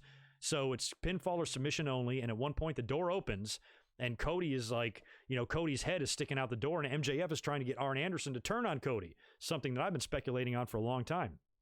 And he's like, come on, hit him just like the way you hit his dad. And instead, because MJF is also in front of the door, Arn pulls the door back to swing it, but he swings it and MJF's face knocks him back. I thought that was a really funny spot. And then the finish, oh my God. The finish sees Cody eventually climbing to the top of the cage, this very extremely tall cage. And he's up there and he moonsaults off the top and lands pretty good. Wardlow does a pretty good job of catching Cody. And Cody, I believe, injured or fractured one of his toes in the move or whatever, lands perfectly on Wardlow, gets the 1-2-3, and wins the cage match, and making his match with MJF official for Revolution. Great visuals at the end when Cody climbs to the top with the blood on his face. Big wide shot of him standing on top of the cage, pointing down at MJF, screaming at him, right in his hometown of Atlanta. MJF's looking at him, you know, the crazy look on his face, like, holy shit, I can't believe Cody survived all of my stipulations. Now I got to fight this guy. Great story was told there. That was amazing shit. Cody is a super over, genuine, real babyface. I've been hearing that a lot this week. Is Cody, you know, the first like legit babyface in a while, you know, and he really is. You know, Daniel Bryan was kind of like that too, and some other guys that, you know, are your like traditional babyfaces, somebody that's, you know, fights for what's good and is also beloved by the fans. And Cody, like I said, he shines bright on Dynamite. He really does. He comes off as a star, looks like a star. He's super over. You root for him no matter who you are. I'm a big Dusty fan. My first ever memory of professional wrestling ever is of his dad. It was flashbulb memories of the matches he had with superstar Billy Graham in Madison Square Garden. So I'm partial to the Rhodes family as it is. Love to see Cody in this position and getting these moments on Dynamite. And I think he has just as an interesting story in AEW. Even without that, you can never wrestle for the world title again, which you know they're eventually going to write their way out of. And I like the story that they're telling with Cody, you know, eventually fighting his way back up to the top. Now he's got his match with MJF. That's going to be fun as shit at Revolution. And I'm almost speculating if MJF wins that just to continue the feud longer. But this cage match on Dynamite was phenomenal. And after the show went off the air, Cody Rhodes cut an amazingly wonderful, heartfelt promo, talked about his dad's history in Atlanta and how great the fans were and how much he appreciated them, and thanked the men and women in the production team of AEW, and just gave a really good, heartfelt promo. He was crying, very tearful, you know, remembering his dad and stuff, just really all around good stuff, you know, hit you right in the feels, and always good to see good to see stuff like that. And I'm just really happy for Cody and happy for everybody involved. You know, AEW, they have action figures too. We saw a promo for that. They've got action figures now. You know, for all these people that think this company is just, you know, a fucking pile of shit that's not going to last for 6 months, you're wrong, man. They're making money. They got action figures. They got TV deals. They're doing everything right. You know, nothing is going to be perfect, but in terms of an upstart company, compare what AEW is doing to compare business-wise to what ECW is doing, you know, in the mid-90s. It's night and day. They got their shit together. ECW didn't. They just had such a hardcore following that they survived somehow. But AEW, I'm liking what I'm seeing from them so far, and all of the problems I thought that they might have prior to them launching, I haven't really seen too much of. I thought they would be a lot more prominent than they are. So excellent Dynamite episode this week. I enjoyed it thoroughly, and I thought it was the much better show of the two. The ratings are in also, by the way, and it wasn't a huge win. 100,000 is all AEW won by. So NXT still held their own in the ratings, but AEW drew 893,000 viewers and NXT drew 794,000. Let's try to blow through NXT and SmackDown here in the next 15 minutes because I got to roll. NXT, like I said, coming off of TakeOver Portland, I thought there should have been more going on. You know, Adam Cole in the Undisputed Era opened up the show and Cole was bragging. He's the lone champion left, by the way, because O'Reilly and Fish lost the tag titles. So he's bragging about his victory over Tommaso Ciampa, but, you know, there really wasn't much there, you know, before Velveteen Dream interrupted on the Tron, basically setting up the main event match later on with Roderick Strong. So there wasn't much going on there. I thought it would be maybe an angry Ciampa showing up and laying everybody out with a baseball bat or a crutch or something like that. Nothing like that really happened. We had an amazing Cruiserweight title match on the show. I love that. Jordan Devlin retaining over Lio Rush. Really good match here. I never knew that Jordan Devlin's finisher was called the Devlin side. It's kind of like a side suplex. That's pretty cool. Eventually hit Lio Rush with that for the win to retain the title there. Very, very, very good match. We had Dakota Kai and Raquel Gonzalez. She was the girl that helped Dakota Kai defeat Tegan Nox at TakeOver Portland. They did a backstage promo where they were talking about their alliance. They basically bonded over the rejection and bonded over other women getting opportunities in front of them. And that's how they've kind of formed their alliance there. And Regal would show up and he would make a cage match. So we're now getting a third match between these two ladies, which is awesome because I really enjoyed their TakeOver match. And in 2 weeks, we get Tegan Nox and Dakota Kai in a steel cage. And essentially, Regal says that's to prevent Gonzalez from interfering, but she'll probably find a way to interfere in that anyway. And like I praised AEW, I like it when AEW or NXT, either one, I like it when they announce matches 1 or 2 weeks ahead of time. So it's not next week that the cage match is going to happen. It's in 2 weeks' time, giving us an extra week to build it. I like that both shows have a tendency to do that. You don't really see that at all on Raw and SmackDown. So props to NXT for trying to build to a big match a couple of Wednesdays from now. I like that. We did see a Tommaso Ciampa promo. Now, Johnny Gargano turned heel at TakeOver, helped Adam Cole retain the title over Ciampa. So you've got Austin Theory in the ring. He's about to have a match, I guess. Ciampa interferes, or Ciampa interrupts, and just kind of says, hey, get out of my face to Austin. Don't bother me right now. I've got something to say. And basically blames himself for losing focus in the match, and he should have seen the turn by Johnny Gargano coming, and he fully intends to reclaim Goldie and reclaim the NXT title, but he can't do that until he rids NXT of Johnny Gargano indefinitely. Now, what that makes me think is that they might be doing a loser leaves town. Remember last year we were supposed to get Gargano and Ciampa and we didn't, and Cole took his place and won the title and the whole deal because of the injury. Looks like we're now going to get that match in Tampa. We're going to get that match in WrestleMania weekend, the match that we lost out on last year, and since it won't be for a title most likely, unless it turns out to be a triple threat or something with Cole, then it could be a loser leaves town match between the two guys. Or maybe you do it on TV and then Ciampa gets the title shot in in Tampa. That could happen as well. But it sounds like they might be building up for a loser leaves town match, and maybe they do send Gargano on his way if he loses a match to Tommaso Ciampa, and then Ciampa eventually defeats Adam Cole for the title. That's probably, the direction that they're going if I had to guess there. So we'll see where that all goes. I did find the promo pretty funny because Austin Theory, he didn't leave when Tommaso told him to get the hell out of his face. He tried to interrupt more than once and finally got punched in the face. And that's when Ciampa punched him, he just kind of resumed his promo. And then when he was finished with his promo, he resumed kicking the shit out of Austin Theory. So that was pretty good stuff there. And I think it should lead eventually to Ciampa winning the title. I feel like Adam Cole's going to drop it at some point, and, take over Tampa would be a good spot, unless you want to save Ciampa and Gargano for that, and then maybe Ciampa wins the belt down the line. Not sure yet how that's going to work out, but eventually I think it should lead to Ciampa holding gold. And how cool would it be to have Moxley as champion in AEW and Ciampa as champion in NXT? Who do you guys pick in that? Assuming they're both champions. And hell, they don't even have to be. Who would you pick in a match? Jon Moxley versus Tommaso Ciampa. It can be in any ring, in any environment that you want. Not Dean Ambrose and Ciampa, Moxley and Ciampa. Who would win that match? Y'all give me your votes in the chat there. Apparently, XFL's had a couple of good games today. I've not checked any of those out, by the way.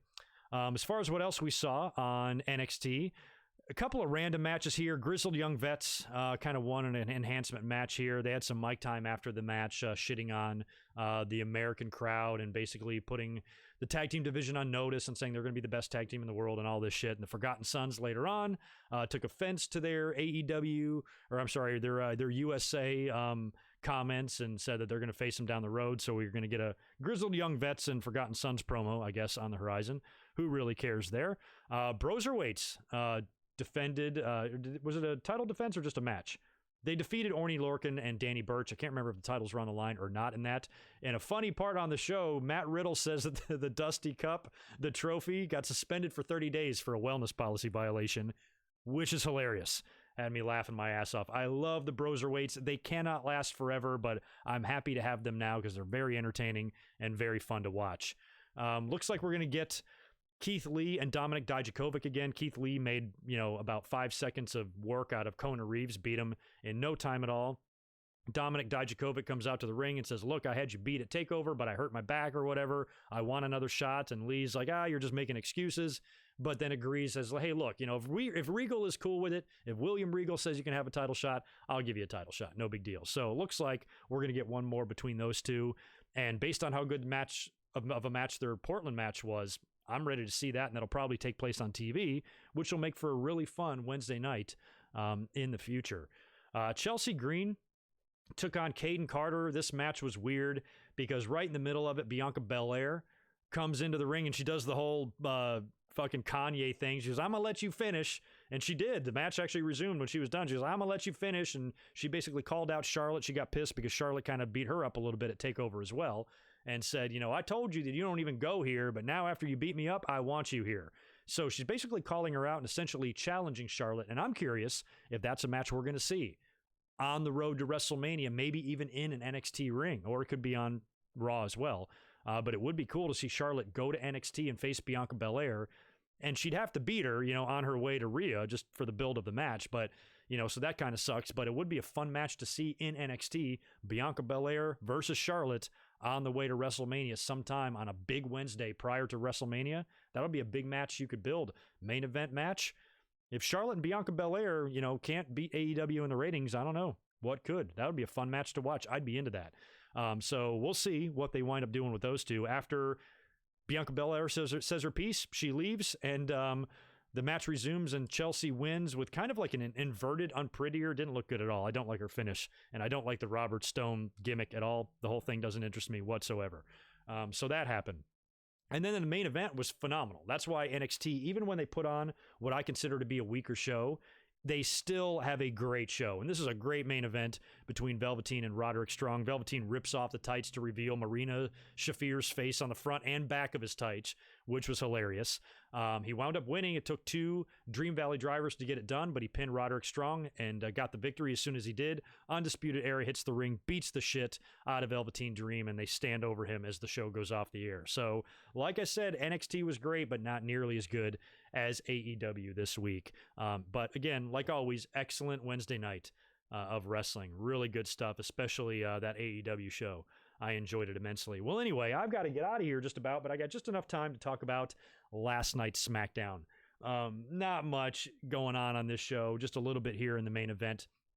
The big The big 8-man tag, I believe, opened the show. Usos had a promo. They were joined by the New Day, who were then interrupted by Ziggler and Rude and Miz and Morrison. That led to an 8-man tag that the Usos and the New Day won. We're going to get Miz and Morrison against the Usos, against the New Day for the titles at Super Showdown, and I'm going to run through my predictions on that in just a second. We had Tucker confronting Mandy Rose backstage. Now, last week was Valentine's Day. Poor Otis got his heart broken. A lot of fans want justice for him. You know, he showed up at the restaurant to see Mandy Rose toasting Dolph Ziggler. And apparently what happened is Dolph Ziggler texted Otis from Mandy's phone or something, or somehow texted Otis claiming to be Mandy, saying I'm going to be late. So when Mandy was at the restaurant waiting for Otis because he thought she was going to be late, he didn't show up right away, and she thought she got stood up. She ran into Dolph Ziggler, who then sits down and sits with her, and that's when Otis walked in and saw the two of them. So the whole thing was a big ploy by Dolph Ziggler, and that motherfucker is going to get killed by Otis one day. And one thing I'm curious about in this Mandy Rose and Otis storyline is that a lot of people have been liking it. They've been entertained by it on TV. Everybody loves Otis. You know, Tucker really went to bat for his friend, and he's like, look, he couldn't even come to TV today. He was so distraught by what you did to him. So he was completely heartbroken, and I'm almost wondering if they're going to go in like the Kane and Tori direction. And in the end, even though Mandy is claiming innocence and she's claiming to like Otis a lot, and it's all a big misunderstanding, part of me wonders if the end game here is Mandy turning heel and she was in on it all along, and her and Dolph Ziggler make out right in front of Otis and just breaking his heart even more. Like, what do you think? Do you think that's eventually what's going to wind up happening?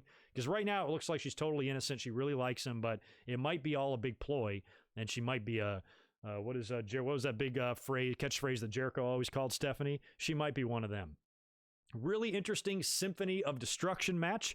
Not sure if this was an homage to Megadeth or not, but it was Elias and Braun Strowman taking on Cesaro and Nakamura. And this thing was all over the place. They had drum sets and cowbells and a piano. And one of the craziest finishes of the week, really good stuff.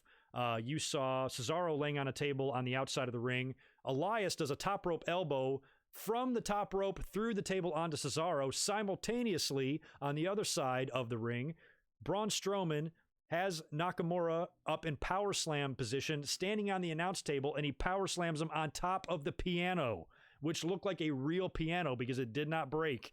And it just kind of, oh my God, it looked like the most painful fucking thing ever. Even Braun Strowman got knocked loopy, and he kind of had to collect himself and roll over there and make the pin on Nakamura. So Elias and Strowman stood strong, and John Cena returns to SmackDown this week on Friday, right after Super Showdown, apparently to launch whatever match he's going to have at WrestleMania. And Elias was rumored to be the opponent, but last week I'm like, how's that possible? He's a babyface right now. I don't see how that's going to work unless you turn Elias heel again. So how are you going to do John Cena and Elias? And now the big rumor is it might be John Cena and Baron Corbin. Yikes. We're going to talk a lot about John Cena and Baron Corbin this coming Monday after Raw on my live stream, so stay tuned for that. We had the Bella Twins on A Moment of Bliss. Alexa Bliss had them on her show. They're both pregnant, and that's when they were officially announced for the Hall of Fame. Not much to say there. They claim to break barriers, which makes me laugh uncontrollably and pee my pants every time they say that. But it was a nice moment for them. Daniel Bryan brought Birdie out, and everybody hugged at the end of it. Nice feel-good story there. Speaking of Daniel Bryan, he would defeat Heath Slater in another match. Looks like he might be starting something with Drew Gulak. You know, Drew Gulak approached him backstage, tried to give him a PowerPoint presentation. Drew Gulak and Daniel Bryan might be some fun matches. I'd be into that. Naomi defeated Carmella. This match was to name the challenger for Bayley's title at Super Showdown. Kind of glad that they're having a black woman challenge here. I'm just glad that she's kind of getting this opportunity over there to face Bayley. She's not going to win. Bayley's going to beat her and go into WrestleMania as champion, I'm sure.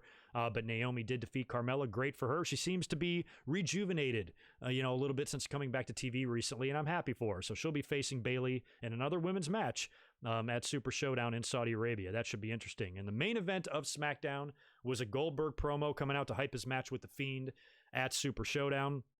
The Firefly Funhouse shows up. Goldberg, like he did the last couple of weeks on TV, he's like, I'm not playing your fucking games. And then Bray Wyatt says, well, there's somebody you need to meet. And I think the lights go out. They come back on. The Fiend is standing right behind Goldberg. Goldberg does not sweat it at all. turns right around and just spears the motherfucker. And that's it. Show goes off the air. So that was your big setup for Goldberg and The Fiend at Super Showdown. And let's real quickly run through these Super Showdown predictions because I got to get out of here, but I will elaborate on these more on Monday. But speaking of Goldberg and The Fiend, a lot of people are very nervous that Goldberg could beat The Fiend and then face Roman Reigns at WrestleMania and all of that different speculation. I say no. 100% no. The Fiend won the belt at Super Showdown or won the belt in Saudi Arabia. I don't think he's going to drop it there too. He's going to beat Goldberg. I wouldn't be too nervous about this. I'm not saying you're wrong. I'm not saying it can't happen. I'm just not feeling it. The Fiend is going to retain, and that's going to be a nice feather in the mask of The Fiend to defeat a former Universal Champion and an icon in professional wrestling. There's much more for Bray Wyatt to gain by winning than Goldberg. And if Goldberg did win, what the hell was all that investment in this Fiend character for? What did you bend over backwards for to reinvent this guy, repackage this guy, make him such a big star and a big part of your SmackDown on Fox show to put the belt on a part-timer? No, they're not doing that. Goldberg could still wrestle at WrestleMania. Maybe he faces John Cena or something. Maybe he's the one to face Cena, not Corbin. Whatever Goldberg does, and he could still face Roman as well, but whatever Goldberg does, it ain't going to be for the title. I just don't see it. So I'm going The Fiend in that. And the other title match is Brock Lesnar defending against Ricochet. Come on. Brock Lesnar is going to defeat Ricochet there and retain the title as well. So I'm not seeing any title changes there on either side. There is one title change I do see, because when I look at the predictions here, when I look at my rundown of the card, I don't see any title changes happening. But I think there's going to be one. And I think Miz and Morrison are going to win the titles from the New Day. They came up on the short end of the stick in the 8-man tag. You brought Morrison back. He hasn't done jack shit. Neither has the Miz lately. It's perfect time. You got to have something happen on the show. If it's going to be a glorified house show, at least do something and have one title change for this Saudi Arabia audience. And I think Miz and Morrison are the team to do it. So they, I predict, will be your new SmackDown Tag Team Champions on Thursday. Roman Reigns taking on King Corbin in a steel cage match.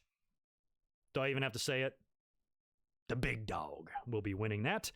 Some weird-ass to-wake trophy gauntlet match with Rusev, R-Truth, AJ Styles, Andrade. His suspension must be up. Eric Rowan and Bobby Lashley. With that field, I'd probably go AJ. You know, if he's going to be facing The Undertaker at WrestleMania, that's the big rumor. And he kind of teased that in his promo this past Monday. He should have some sort of a big win here, right? So have him win this trophy, and then he can come out on Raw and brag even more. I'm the greatest, and then eventually leads to the Undertaker match. The only other thing I could possibly see happening here is, what's Mansoor doing? Isn't he supposed to do something or have a match on the show somewhere? Maybe they find a way to insert him into this, and if they do, I think he'll win it. But if it stays the field that they currently have advertised, I'm picking AJ Styles to win that. Raw Tag Team titles are also on the line. Seth Rollins and Murphy taking on the Street Profits. I'm going Seth and Murph on that one. Like I said, Miz and Morrison, I think will pick up the SmackDown tags, but Seth and Murph ain't dropping those belts yet. And finally, SmackDown Women's title on the line. Bayley defending against Naomi. Bayley's had a little bit of a run now, and I think at this point it's best if she goes into WrestleMania as champion. And they're setting up a big Elimination Chamber match for SmackDown as well. Apparently, we might have 3 Elimination Chamber matches at the Elimination Chamber, which sucks. I mean, I know it's the name of the pay-per-view, but damn. 3 of those things. And we're going to get one on the SmackDown side for the women as well. Lacey Evans has entered herself into that. We'll probably get some more.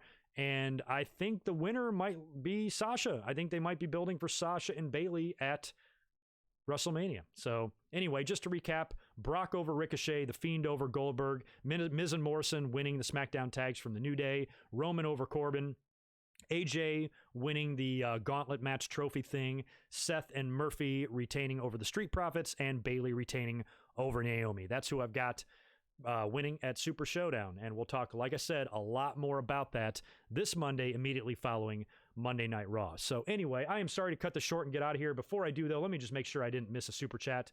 I really don't want to miss those. All right, I think I got all of those. There's one down here I have to answer before I leave. Who are you? Austin Kinkle, good to see you, man. Thank you for the $5. I think the static glitch thing might be Ali. The circle looks like the circle on his glove.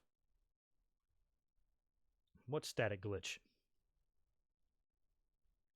I might not know what you're talking about. Sorry, but I like that. Where the hell has Ali been anyway? Where's Ali been? I miss him. Devlin, there you are. I just mentioned you in the Patreon shoutouts. Good to see you in here as well. Thank you for the $5. This week's NXT was kind of boring. Not bad, just boring. I basically said the exact same thing. There's nothing really wrong with the show, but when you compared it to AEW, I just thought Dynamite was much better this week. And I haven't said that very often. I haven't really said that at all since the Wednesday Night Wars started. Not really. There hasn't been very many weeks where one show has just been a landslide victory for me. They've all been pretty close. And in many weeks, it's been impossible for me to pick a favorite.